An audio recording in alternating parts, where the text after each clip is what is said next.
Sir पे गुरु हाथ रहे तेरा। गुरु ऐसे विनय दे दे, गुणगान करूं तेरा। इस बालक के सिर पे गुरु हाथ रहे तेरा। गुरु हाथ रहे तेरा।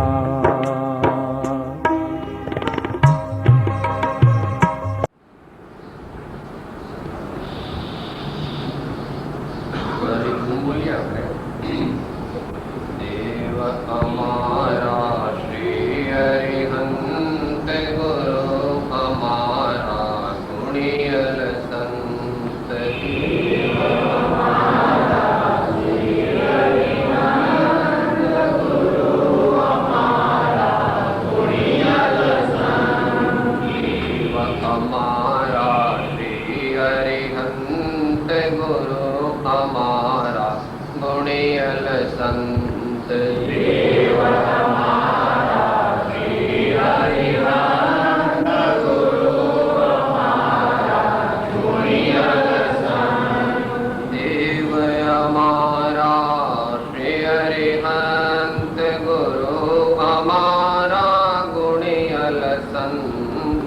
देव हमारा श्री हरिहंत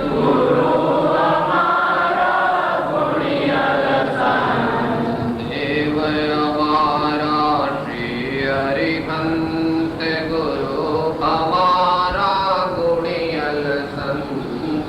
देव हमारा श्री हरिहंत गुरु हमारा गुणियल संत। देव हमारा श्री हरिहंत गुरु हमारा गुणियल संत। देव हमारा श्री हरिहंत गुरु हमारा गुणियल संत। देव हमारा श्री हरिहंत गुरु हमारा गुणियल संत। देव हमारा श्री हरिहंत गुरु हमारा गुणियल संत। देव हमारा श्री हरिहंत गुरु हमारा गुणियल संत।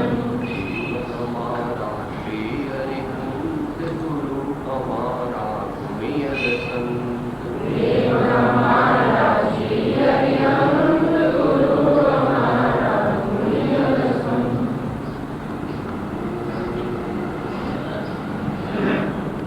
मोक्ष मार्गस्य नेतारं नेतारं कर्मभोक्तारं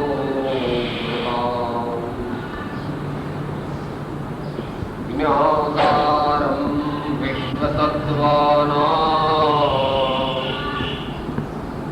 वन्दे तद्गुणलहरे।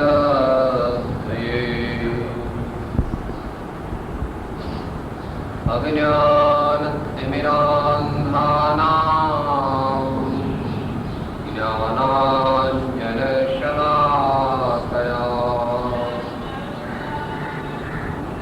चक्षुः उन्मीलितं येन तस्मै श्रीगुरवे नमः।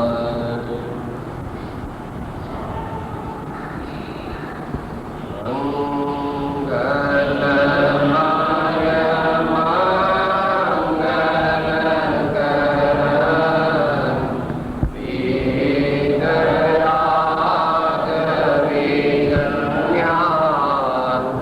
नमो तारिजाते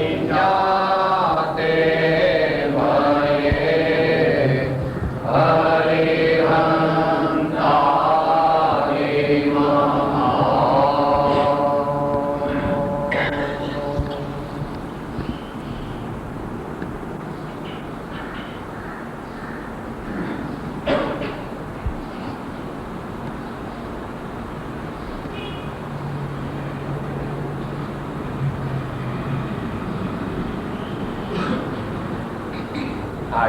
સ્વાધ્યાયનો વિષય છે હું પદનો વિલય. આમ તો આ વિષય જે છે એ ખૂબ જ અગત્યનો.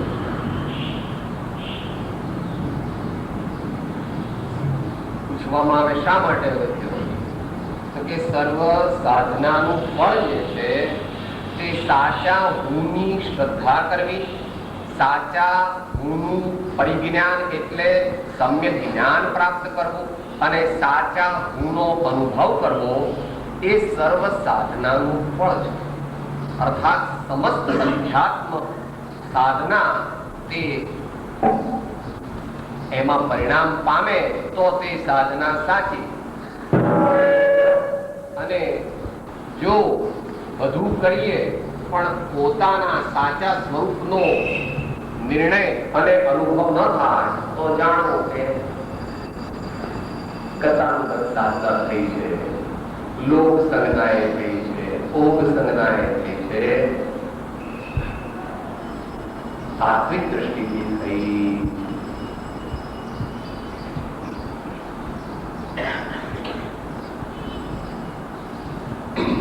સમસ્ત ભારતીય સંસ્કૃતિ જે છે, જે અધ્યાત્મ શાસ્ત્રો છે, એ બધા શાસ્ત્રોનું કોન્સન્ટ્રેશન જે છે, મેઇન થીમ જે છે એ આ જ છે કે खुदी को पहचान, नो thyself. जब जानो निज रूप को तब जानो सब लोग, नहीं जानो निज रूप को तब जानो तो हो. પ્રશ્ન થાય સાહેબ, તો આટલો બધો ભણેલો આટલો પૈસા વાળો, આટલો બુદ્ધિ વાળો, આટલા ઓર્ગેનાઇઝેશનનો સેક્રેટરી, આટલા ઓર્ગેનાઇઝેશનનો પ્રમુખ છું, મને મારી ખબર નહીં હોય? I know every bit about myself. હા, ત્યારે ભગવાન કહે છે જ્યાં તે મારાપણું કર્યું છે ત્યાં તારાપણું નથી, અને જ્યાં તારાપણું છે તેની તને ખબર પણ નથી, અને ત્યાં તે તારાપણું કદી કર્યું ક્યાંથી હોય? કારણ કે ખબર જ નથી. અને દરેક જ્ઞાની ભગવંતોએ બહુ સુંદર સુંદર રીતે ભક્ત જીવોને અંતરમાં પ્રતીતિ થાય એટલે જુદી જુદી રીતે આ વાતને સમજાવેલી.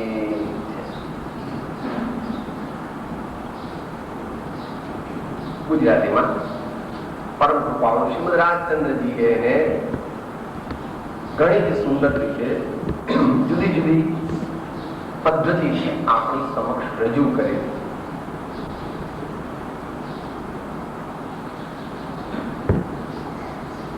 આત્મસિદ્ધિનું ઓપનિંગ જ ત્યાં છે કે જે સ્વરૂપ સમજ્યા વિના પામ્યો દુઃખ અનંત, સમજાવ્યું તે પદ નમો શ્રી સદગુરુ ભગવન. ઉપસંહારમાં પણ કીધું આત્મ ભ્રાંતિ સમરોગ નહીં, સદગુરુ વૈદ્ય સુજાણ, ગુરુ આજ્ઞા સમપથ્ય નહીં, ઔષધ વિચાર. 172 કહે છે અનંત કાળથી જીવને પોતાના સ્વરૂપ વિશેની જ ભ્રાંતિ રહી ગઈ છે. આ એક અવાચ્ય અદ્ભુત વિચારણાનું સ્થળ છે.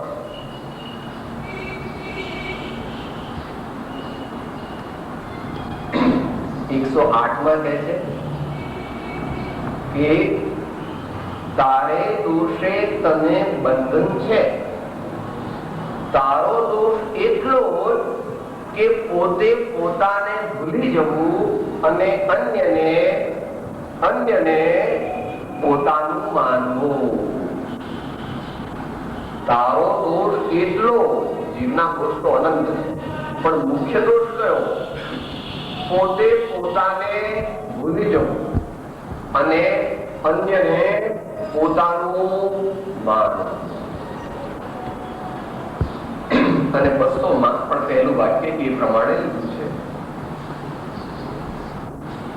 જીવ પોતાને ભૂલી ગયો છે અને તેથી સત્સુખનો તેને વિયોગ છે એમ સર્વ ધર્મ સંમત કહ્યું.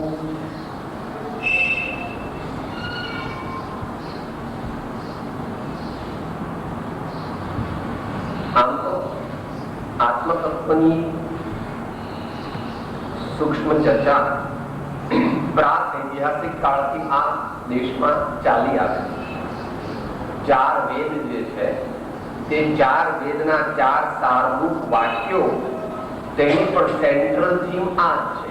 અહમ બ્રહ્માસ્મિ તત્વમસી પ્રજ્ઞાનમ બ્રહ્મ. અને અહમ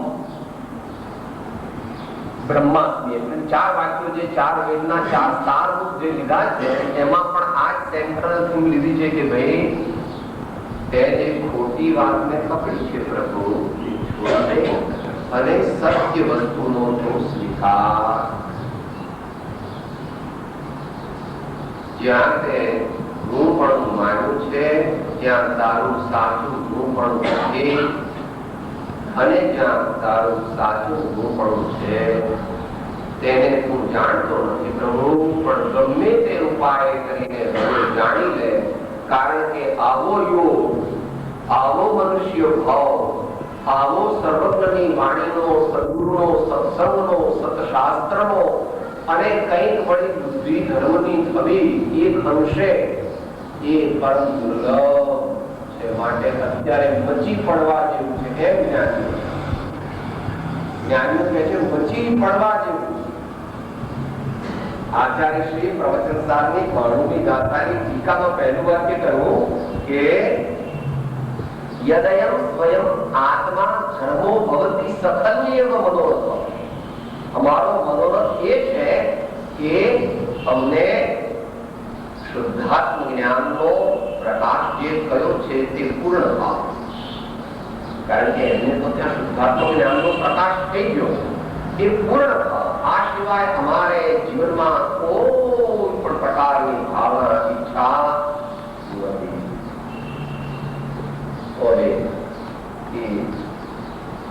હું પણ આનો વિલય થાય છે.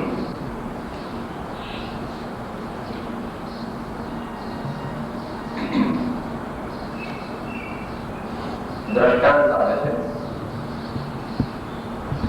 શ્રીમદ રાજચંદ્રની કાપિખા બાજુના ગામડામાં હતા. સવારમાં બેઠા હતા, 7 વાગ્યાનો સમય હતો અને પેલા નાના નાના છોકરાઓ એ બધા છાશ લઈ અને આવતા હતા. કે ભાઈ તમે શું લઈ જાઓ છો? સાહેબ જુઓ અત્યારમાં છાશ લઈ આવ્યા, મારી બાએ મને મોકલ્યો છે, આખું મોકલ્યું ભરી હું છાશ લઈ આવ્યા. ત્યારે કે છે ભાઈ હું તને આ ઘી આપું તો તું શું કરે? હું તને આ ભોગેણામાં ઘી ભરી આપું કે સાહેબ હું આ છાશ ઢોળી દઉં, આ છાશ હું ઢોળી દઉં. મને કારણ કે છાશ તો હું બીજી વાર લેવા જતો મળે, પણ ઘી તો બહુ મોંઘું, એટલે મારે તો ઘી તમે આપતો તો આ છાશ હું ઢોળી દઉં. છાશ ઢોળી દીધા વિના ઘી મળે નહીં.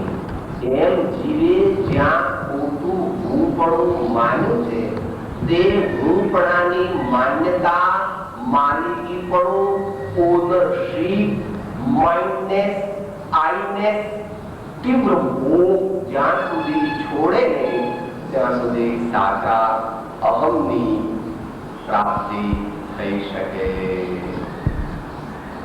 ઉપર ઘી નાખે તો અડધું વાળું લઈ જાય.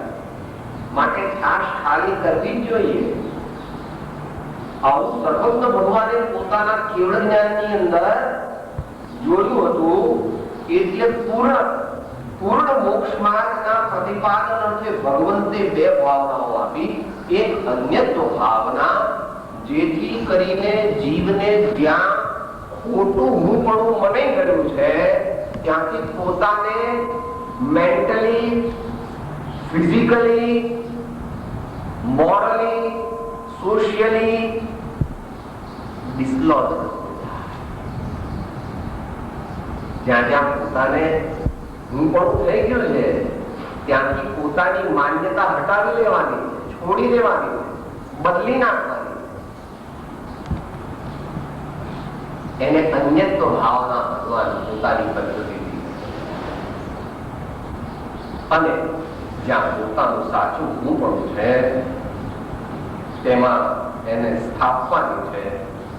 એને એકત્વ ભાવના અને સાથે સાથે બોધિ દુર્લભ ભાવના.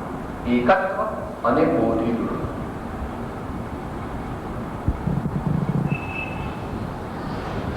વાત આપણે વિષય ચાલુ થાય છે કે હું પદનો વિલય કેવી રીતે થઈ શકે. કે હું પદનો વિલય કરવા માટે ખોટું હું કાઢવું પડે અને સાચું હું તેની સ્થાપના કરવી પડે. આ એનો પ્રોસેસ. તમે થિયરમ ગણો છો ત્યારે તમે મૂકો છો ભાઈ કે તમારે શું કરવું છે, શું કરવું છે એ પહેલા મૂકો છો. પછી તમે એનો પ્રોસેસ ચાલુ કરો. તો પહેલા નક્કી કર કે ખોટું હું જે છે એ કાઢવું છે અને સાચું હું તે સ્થાપવું છે. તો ખોટું હું શું? ખોટું હું શું? તો કે સમય સાર સિવાયનું બધું ખોટું. સમયની સમય સાર. સમયસાર એટલે શું છે? કે સમયસાર એટલે શાસ્ત્રની વાત નથી. શાસ્ત્ર તો છે જ સર્વોત્તમ. સમયસારનો સમય એટલે એના ઘણા અર્થ છે, પણ અહીંયા આગળ સમય એટલે પદાર્થ અને સાર એટલે શ્રેષ્ઠ, ઇસેન્સ. તો આ વિશ્વના સર્વ પદાર્થોમાં, આ વિશ્વમાં જેટલા પદાર્થો છે અનંતા અનંત, તે પદાર્થોમાં સૌથી ઉત્તમ પદાર્થ કયો છે, સૌથી શ્રેષ્ઠ વસ્તુ કઈ છે એ નક્કી કરવું, એ પાકું કરવું.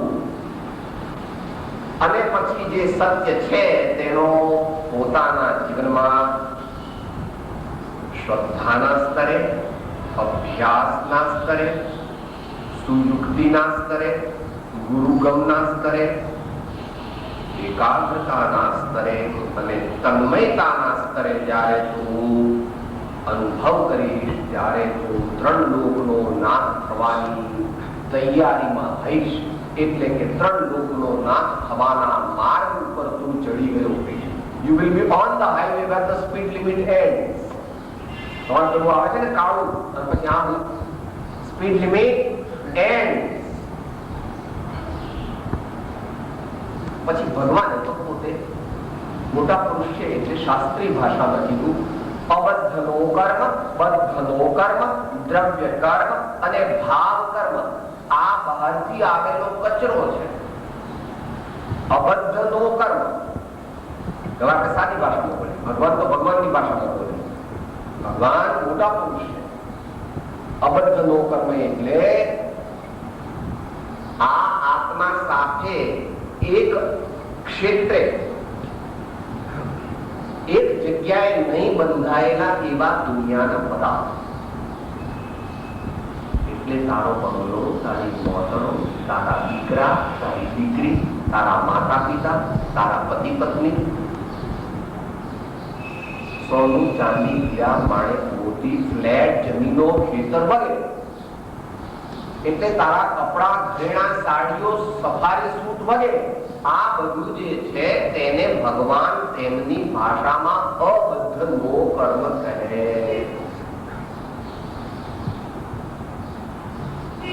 કૃપાદેવે એને થોડું વ્યવસ્થિત કરી અને એને માટે અન્યત્વ ભાવનામાં એક ગણાવે.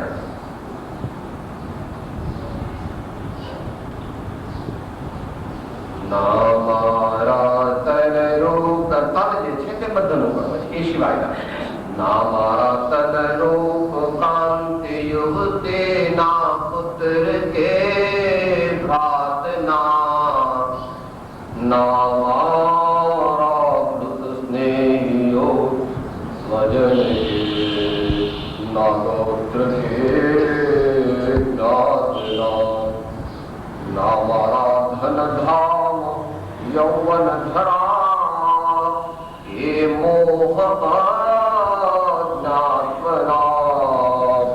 રે જીવ વિચારે મદ સદા અન્યત્વદા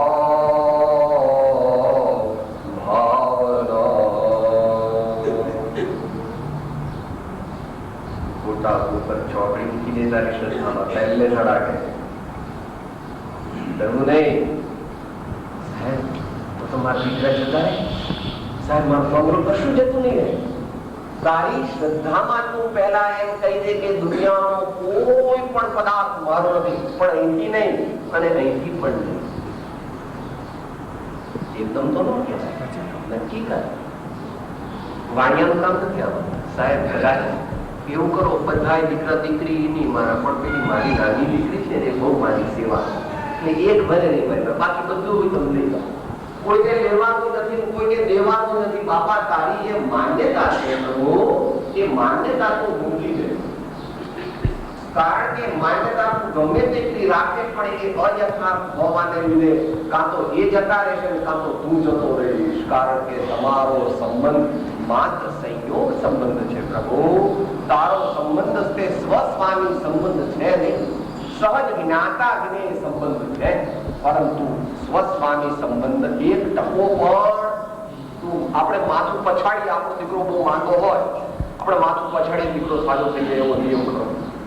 તમારો દીકરો ગુજરી ગયો એકનો એક હોય, આપણે સાહેબ મારા જીવવું જ નથી, માથું પછાડો તો એ પાછો જીવતો થઈ જાય. બાપા આપણે એમાં છે કે નક્કી કરવું હવે શું તો કોઈ પણ મનુષ્યને જ્ઞાની હોય તેને પણ શોખ તો લાગે. જ્ઞાની હોય તેને પણ કઈ એ વિતરાગ નથી થયા. દિવસ અવસ્થામાં હોય તો એમને પણ એની અસર થાય, પણ તરત પાછું જ્ઞાન હાજર થઈને કહે છે પ્રભુ આ શરીરને તમે અમારું નથી માનતા, તો શરીરથી સંબંધિત એવું જે પુત્ર આદિ તે અમારા હોય એવી એ જીવ તું મૂળ થઈને કેમ કલ્પના કરે છે? એમ કરીને તેઓ તે વિવેક જ્ઞાન દ્વારા પોતે ભેદ જ્ઞાનની પ્રાપ્તિ કરીને પોતાના આત્માના ભાવોમાં થતા મોહાંશોને પાછા વાળીને અબદ્ધનો કર્મ, આત્મા સાથે ન બંધાયેલા એવા દુનિયાના જળ અને ચેતન પદાર્થો, પછી બદ્ધનો કર્મ કહે છે. બદ્ધનો કર્મ એટલે શરીર, વાણી વગેરે. જયારે નીકળે ત્યારે પણ નીકળે છે અંદરથી વાણી. પહેલા બદ્ધ છે, પછી અબદ્ધ થઈ જાય. બદ્ધનો કર્મ એટલે મુખ્યપણે તો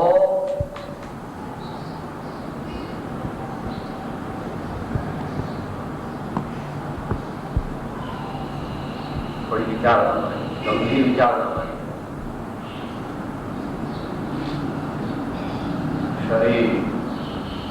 શરીર મહાપુરુષોએ શરીર સાથેની એકત્વ બુદ્ધિને જ અજ્ઞાન કહી. સૌથી વધારે મોહ કોની સાથે છે? બિરબલ અકબરે પોતે એ પ્રમાણે दृष्टांत आपने समझा दूं. हमेशा अकबर एम कहा करे कि आपको क्या मालूम बिरबल साहब, ये तो जो माँ का प्रेम है, जो माँ की मोहब्बत है, वो सबसे ज्यादा है. तो बोलता है वो तो ठीक है, मगर वो सबसे ज्यादा है ऐसा जो आप कह रहे हैं वो तो बराबर नहीं है. और वक्त आने पर मैं आपको बताऊंगा. પછી એક દિવસ મોટા હોલની અંદર વાંદરો, એક વાંદરી અને એના બચ્ચાને મૂકે છે, નીચેથી પાણી છોડે છે, અને જેવું અહીં સુધી પાણી આવે છે એટલે વાંદરી પોતાના બચ્ચાને એના ઉપર મૂકીને ચડી જાય છે બચવા માટે વાંદરીને બચ્ચું બહુ વાલું છે, છતાં પણ પોતાના પ્રાણ કરતા વાલું નથી. જનરલ બોલો, માતાઓને ખોટું ન લગાડવું.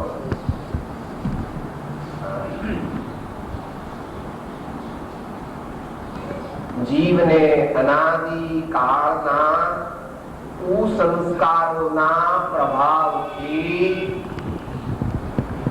પોતાના આત્માની સાથે રહેલા આ અસ્થિર પરમાણુઓના સમૂહ સાથે તીવ્ર એકત્વ ભાવના, તીવ્ર મમતા, મોહ તો શું પણ હું જ પોતાને માને છે. વિચારજો, આ મુદ્દો બહુ જ અગત્યનો છે. પ્રયોગ માને ઘણા ભાઈઓ તમને પૂછે, સાહેબ તમે તો હાવ ઉગી ગયા, તો અંતરાસ્તો પડે કોણ ઉગી ગયું? હે સાહેબ તમને કેટલા વર્ષ થયા? મનમાં આવી ગયું. પોતાને હાચું કરો 51, 52, 55 માને છે. આ આત્માને ઉંમર કોની વાત?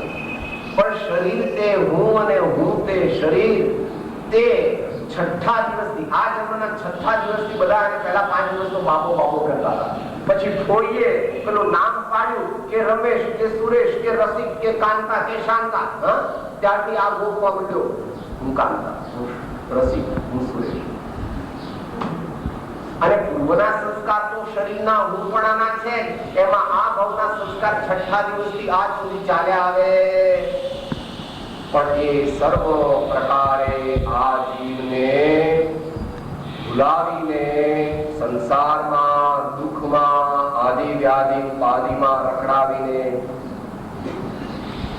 નિજ સ્વરૂપના સાચા જ્ઞાનથી દૂર રાખનારા છે.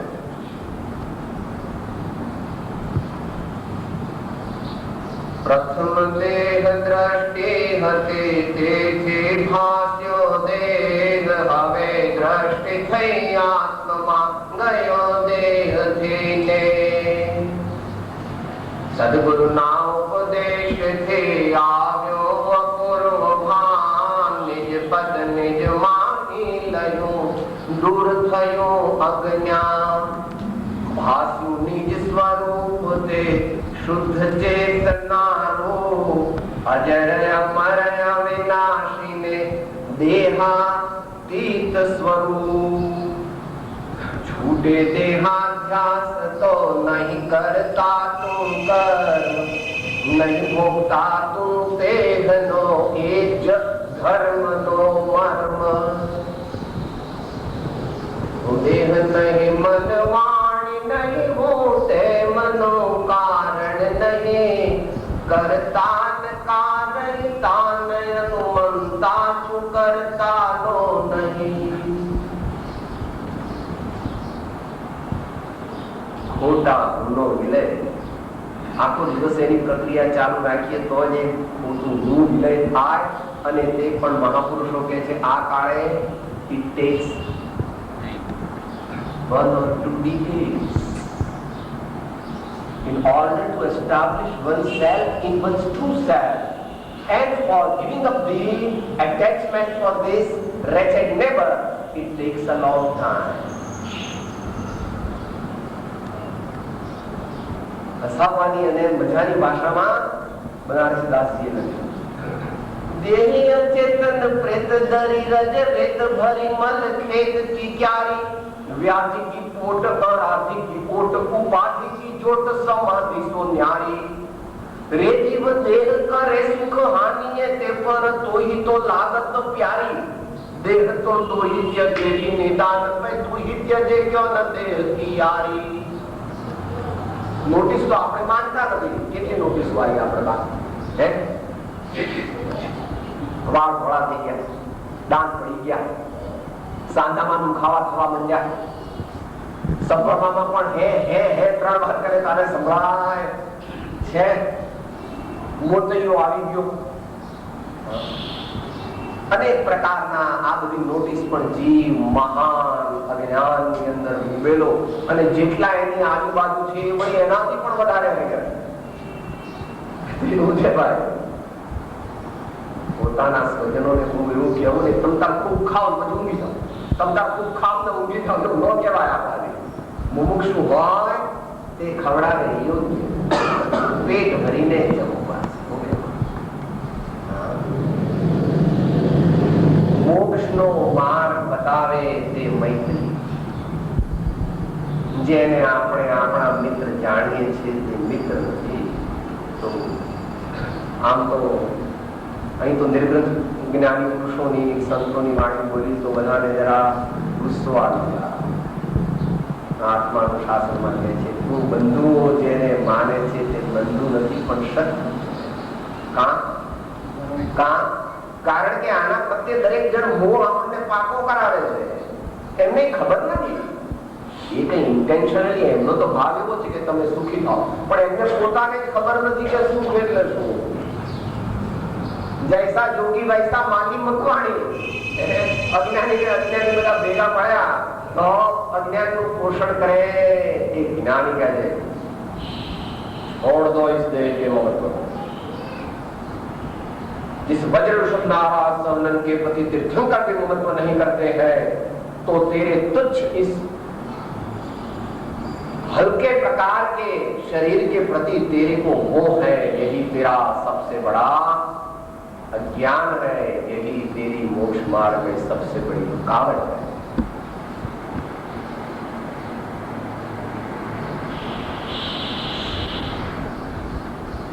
અનાદિ સંસ્કારને લીધે શરીર પ્રત્યે અને શરીરના આશ્રિતો એટલે સંબંધીઓ પ્રત્યે જીવને મોહ ટળતો નથી, જતો નથી. પણ એને માટે 856 માં એ સંસ્કાર દ્રઢ થવા માટેનો ઉપાય બતાવેલો છે કે जिज्ञासा बल, विचार बल, वैराग्य बल, ज्ञान बल અને ધ્યાન બળ તેની વૃદ્ધિ થવા અર્થે આત્માથી જીવને તથારૂપ જ્ઞાની પુરુષનો સમાગમ વિશેષ કરી ઉપાસવા યોગ્ય છે. આ જનરલ ત્રિકાળનું સ્ટેટમેન્ટ છે. આ ત્રણેય કાળને બસશે. હવે આ કાળનું સ્ટેટમેન્ટ કરે. તેમાં પણ વર્તમાન કાળના જીવોને, કારણ કે કુસંસ્કાર લઈને આવ્યા છે, પહેલાની સાધના લઈને આવ્યા નથી. તેમાં પણ વર્તમાન કાળના જીવોને તે બળની દ્રઢ છાપ પડી જવાને અર્થે ઘણા અંતરાયો જોવામાં આવે છે, જેથી તથારૂપ શુદ્ધ જિજ્ઞાસુ વૃત્તિએ દીર્ઘકાળ પર્યંત સત્સમાગમ ઉપાસવાની આવશ્યકતા રહે. સત્સંગની અંદર મુખ્ય વાત શું આવે? શરીર તે તું નથી, વાણી તે તારી નથી, અને વિકાર તે તારો સ્વભાવ.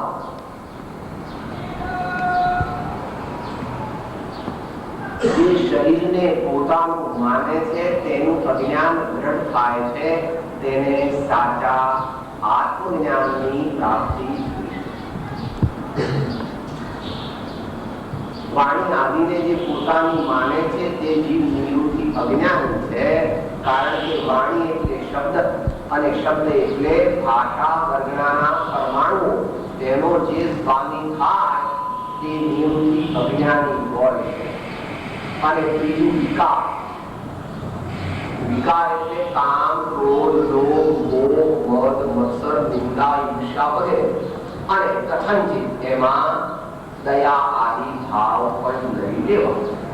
એક તીવ્ર વિકાર તે પાપનું છે અને એક મંદ વિકાર તે પુણ્યનું. તે બંને આત્માનો સ્વભાવ નથી, પણ આત્મામાં જવા માટે પહેલા તીવ્ર વિકાર છોડવા પડે અને ક્રમે કરીને આત્માનો લક્ષ્ય વર્ધમાન તથા મંદ વિકારો પણ ટેમ્પરરી અદ્રશ્ય થઈ જાય અને સ્વસ્વરૂપની પ્રાપ્તિ થાય. એ ક્રમ સામાન્ય શબ્દ બને. અવ્રતાની પરિશ્ચર્ય વ્રતેષુ પરિનિષ્ઠિત, એનો ક્રમ. તો દીર્ઘકાળ સુધી સત્સમાગમમાં જિજ્ઞાસુ વૃત્તિએ રહેવાની આવશ્યકતા છે. સત્સમાગમના અભાવે વિતરાગ શુદ્ધ પરમ શાંત સત્પ્રતિપાદક વિતરાગ વચનોની અનુપ્રેક્ષા વારંવાર કર્તવ્ય છે.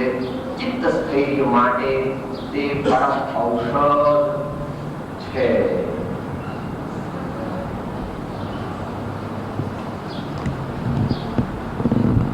બીજો મુદ્દો ચાલે. ખોટું હું કાઢવા માટે અને સાચું હું એટલે આત્મા. આત્મા એટલે જ્ઞાન અને આનંદ, જ્ઞાન અને આનંદ, જ્ઞાન અને આનંદ. જ્યાં જ્ઞાન અને આનંદ છે ત્યાં તારું સાચું સ્વરૂપ છે. જ્યાં જ્ઞાન એટલે સાચું જ્ઞાન, શાસ્ત્રો જ્ઞાન નહીં. જ્યાં સાચું જ્ઞાન અને સાચો આનંદ છે ત્યાં તું છો, અને જ્યાં સાચું જ્ઞાન નથી, સાચું જ્ઞાન નથી કે હું ઘરડો છું, હું પુરુષ છું, હું ભણેલો છું, હું ઇન્ડિયન છું, હું ત્યાગી છું, હું ગૃહસ્થ છું, હું સ્ત્રી છું, હું પુરુષ છું. આ બધું જ્ઞાન છે, આ બધું જ્ઞાન છે. સમયે સમયે યાદ રાખવાનું છે. માટે સવારથી આપણે પ્રયોગ કરવાનો છે.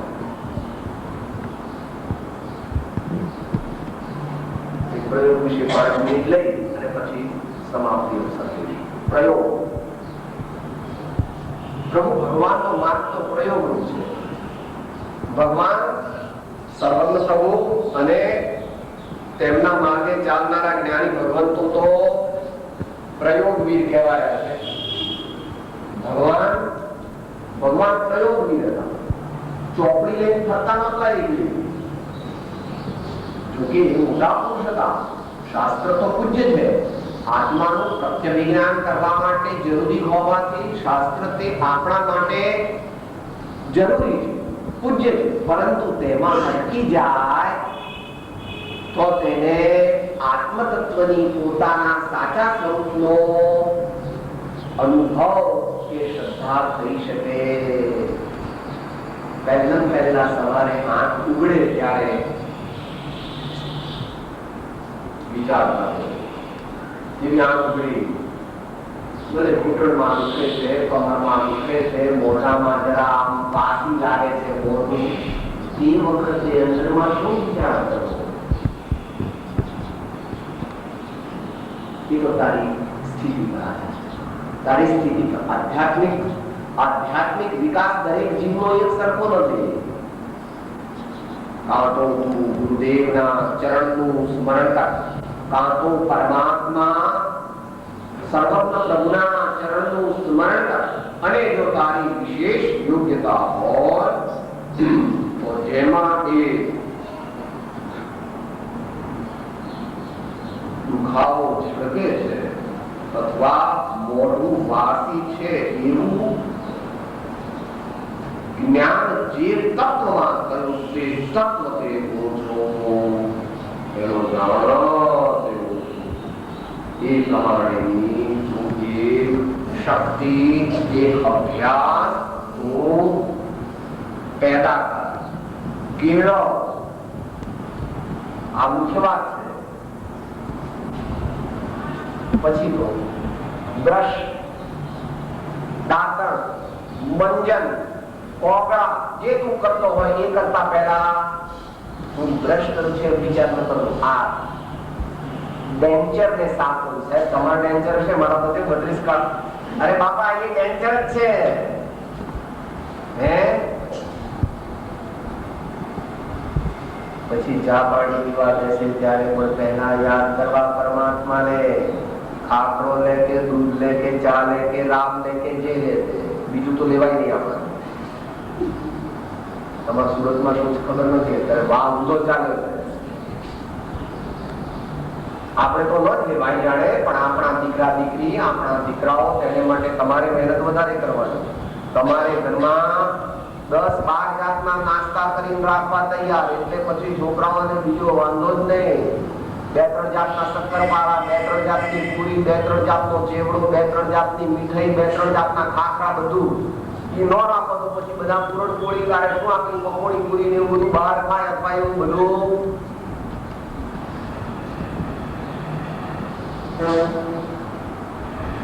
દાઢી કરવા બેસે કે વાળ ઓળવા કે ચાંદલો કરવા બેસે ત્યારે ધ્યાન રાખવું.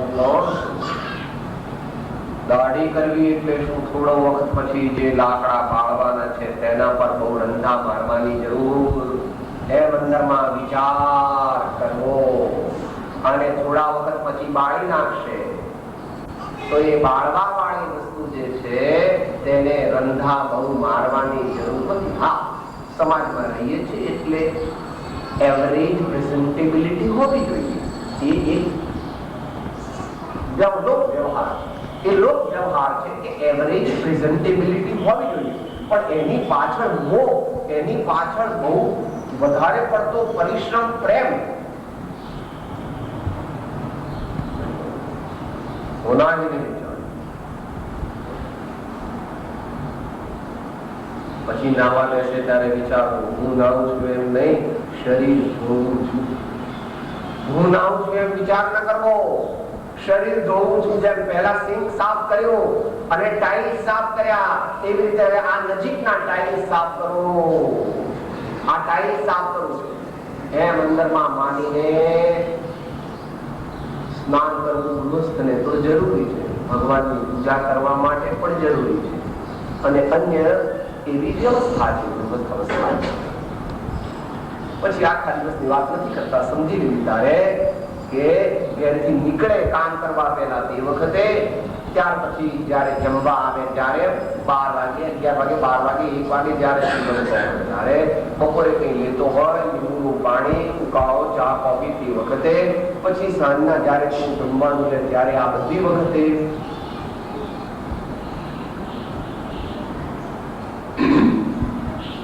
સેન્ટ્રલ થીમ છે. આપણે ધૂન બોલીએ, આવો ભાવ કરવો, બોલવું એ તો 10% ધર્મ છે. અંદરમાં એવા ભાવ થવા તે 90 થી 95% ધર્મ છે.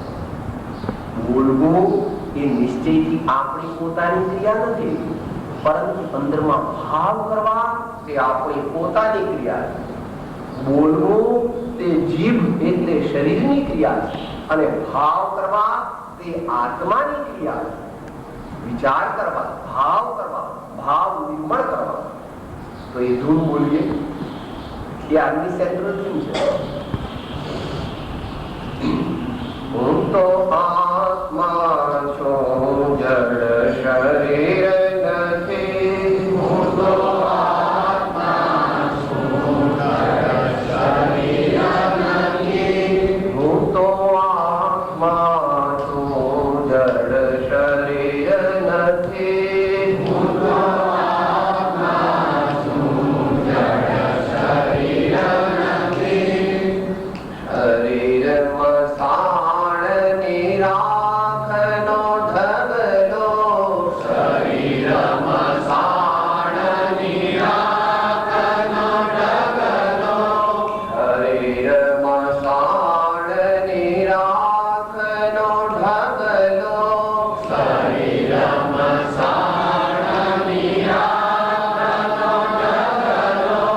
પડમાં વીણશે ઠોકરથી, એ તો પડમાં વીણશે ઠોકરથી. એ તો પડમાં વીણશે ઠોકરથી. એ તો પડમાં વીણશે ઠોકરથી. હું તો આત્મા છું, જડ શરીર નથી. હું તો આત્મા છું, જડ શરીર નથી. હું તો આત્મા છું, જડ શરીર નથી. હું તો આત્મા છું, જડ શરીર નથી.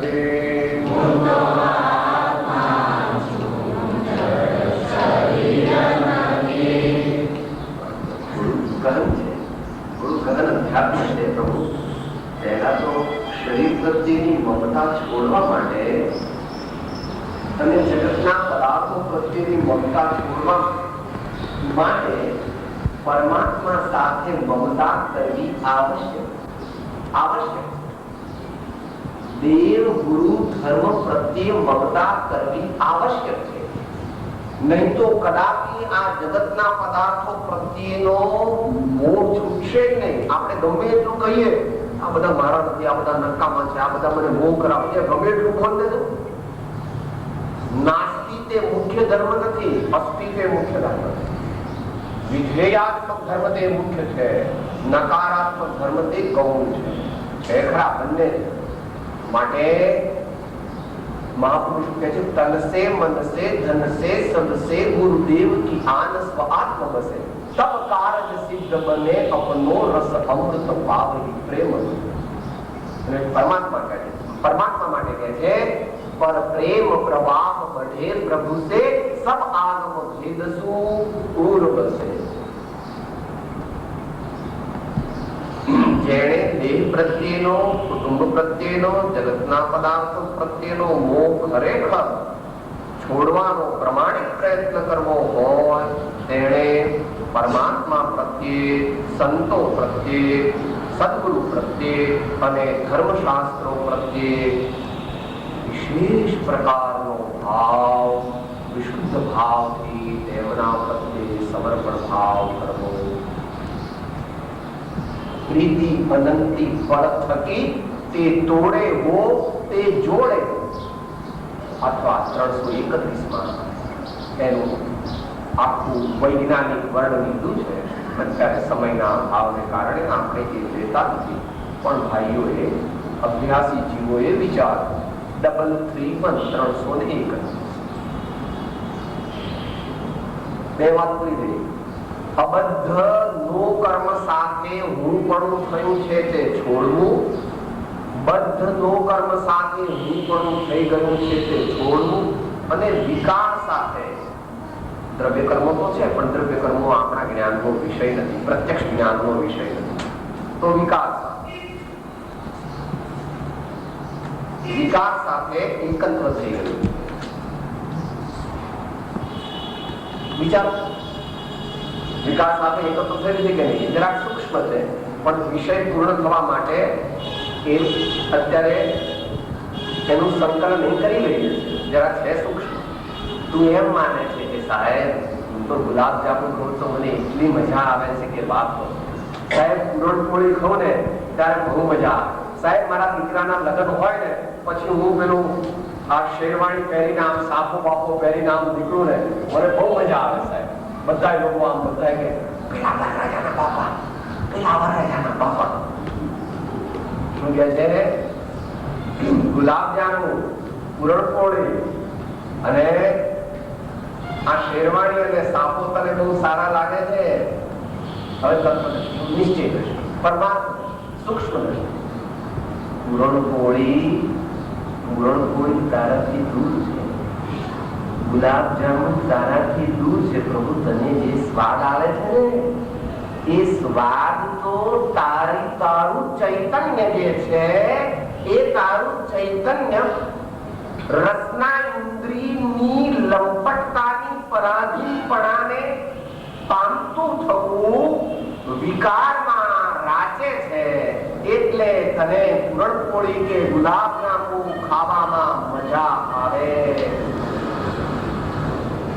એ તારા જ પોતાના આત્માના જ્ઞાન આનંદનું ખૂન તું પી રહ્યો છો. આ પૂરણપોળી ખાય, પૂરણપોળી ખાય. વિશેષ જ્ઞાની પુરુષો કહે છે પૂરણપોળી રહેવા દો બેન, રોટલી જાઓ. પણ કોકવાર ગૃહસ્થ અવસ્થામાં અથવા ખાસ પ્રસંગોમાં સામાનું માન રાખવા માટે પૂરણપોળી કે ગુલાબ જાંબુ લેવા પડે. અને પછી તે વખતે વિચાર કરવો, સ્વાદ પૂરણપોળીમાં નથી પણ પોતાના જ આત્માની રસના ઇન્દ્રિયને વશ થવાથી પ્રગટ થયેલી જે વિકારી અવસ્થા, એટલે આત્માના વિકારમાં તું આનંદ માને છે અને તે જ અનંત સંસારનું કારણ છે એમ ભગવાને જોયું છે. એમ ભગવાને જોયું છે એટલે એવું વસ્તુનું સ્વરૂપ છે કે સાહેબ આવું કોને કીધું? બધે આવે ભગવાનની વાણી. કર્મ બંધ ક્રોધાદિ હણે ક્ષમાદિક દેહ પ્રત્યક્ષ અનુભવ સર્વ નિત્ય માશો સંદેહ. વિકાર, ક્રોધ ને વિકાર. જીવ વર્તતા ક્રોધાદિમાં સંચય કર્મનો થાય છે. સૌ સર્વદર્શી એ રીતે બંધન કહે છે જીવને. વિકાર થાય છે ને જુદો કર. અશુચિપણો વિપરીતતા એ આશ્રમોના જાણીને વળી જાણીને દુઃખ કારણો તેથી વિવર્તન જીવ કરે. ભલે અઘરી વાત છે પણ કઈ દીધી, કારણ કે વિષય પૂરો થઈ જાય ને પ્રભુ. પણ આનો કઈ ઉપાય નથી હો. મોક્ષે જવું હોય તો ક્રોધાદિને બદલે ક્ષમા ધારણ કરવા પડશે. તીર્થંકર ભગવાનને પણ આ રસ્તે ચાલવું પડે છે. કોઈને માટે શોર્ટકટ ને કોઈને માટે બેક એન્ટ્રી એવું કઈ વિતરાગના માર્ગમાં છે. ભગવાનનો માર્ગ તો એક જ છે, નિશ્ચિત. માટે મોટા મોટા તીર્થંકર ભગવાનને, મોટા ગણધરને આચાર્યો પણ શું કહે છે? એ જ કહે છે 199 ગાથામાં પ્રવચન સારમાં આચાર્યજી કહે છે, શ્રમણો જીનો તીર્થંકરો એક સેવી માર્ગને સિદ્ધિ વર્યા નમો તેમને નિર્વાણ માટે માર્ગને.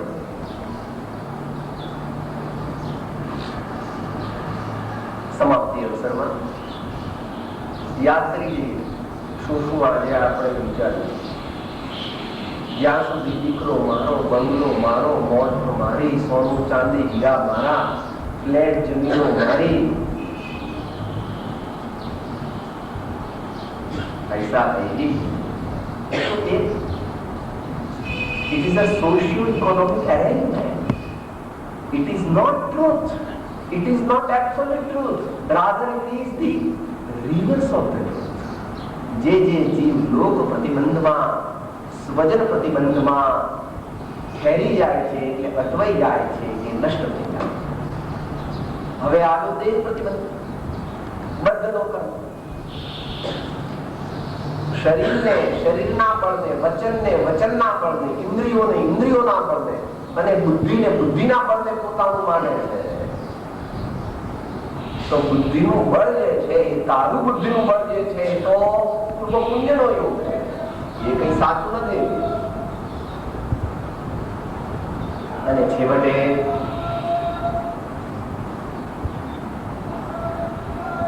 વિકારોમાં વિકાર રૂપ પોતાને માને છે અને વિકારોમાં રાચે છે.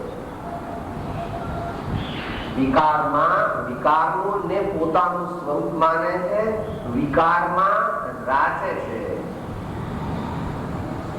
तेरा नाश ही हो जाएगा, तेरा सर्वनाश हो जाएगा. कोई उपाय नहीं है इसमें. હું જાણું છું કે તેમ થવું કઠિન છે, તો પણ અભ્યાસ ને સર્વનો ઉપાય. આ મનુષ્ય જીવનની અંદર જ તે સંયમની પ્રાપ્તિ થઈ શકે છે કે જે દ્વારા જ્ઞાયક ચૈતન્ય આત્મ તત્વ અને જે વિકારી ભેદ ક્રોધાદી ભાવો એ બેને જુદા કરે અને એમાં આત્મ ચૈતન્ય ભાવ જ્ઞાયક ભાવને અંગીકાર કરીને તેનો સ્વીકાર કરીને તેમાં ઠરે અને પેલાની કટ્ટા કરીને એને છોડી દે. આ ત્યારે અનાદિ કાળથી જે રૂપની ભ્રાંતિ પરમાં થઈ હતી તે છૂટી જાય છે અને અંતરમાં એક જાજ્વલ્યમાન દિવ્ય આનંદનો પ્રકાશ પ્રગટે છે અને તે જ છે તારું નિજ પદ. ત્યાં આપણને આચાર્ય શ્રી ઇન્વાઇટ કરે છે. આચાર્ય શ્રી એટલે તીર્થંકર ભગવાન આપણને ઇન્વાઇટ કરે છે. તમે તમારા દીકરાના પેલા બર્થડે પાર્ટી હોય તો બધાને ઇન્વાઇટ કરો છો ને, કે આચાર્ય ભગવાન ક્યાં આપણને ઇન્વાઇટ કરે છે? એ ઇન્વિટેશન પછી આપણે દેવ છતાં પૂરી સમાપ્તિ.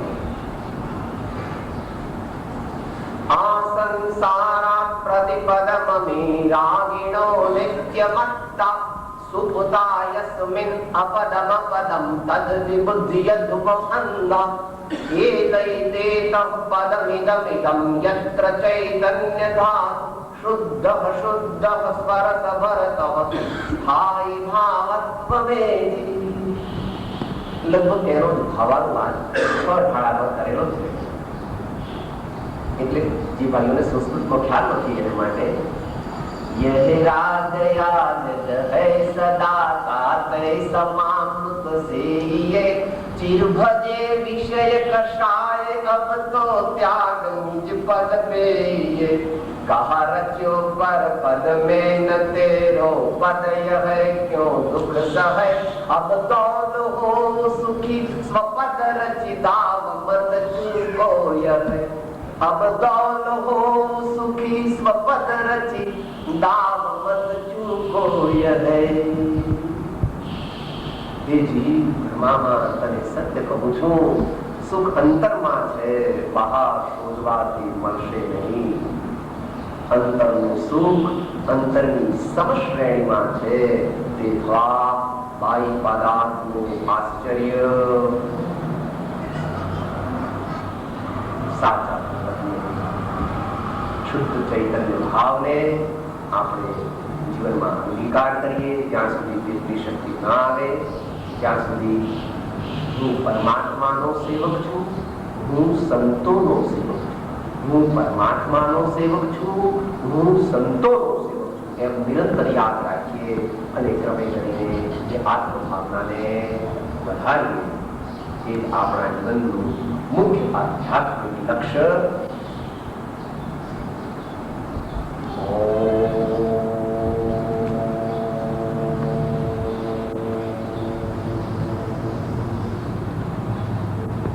એક મિનિટ મૌન રાખીએ.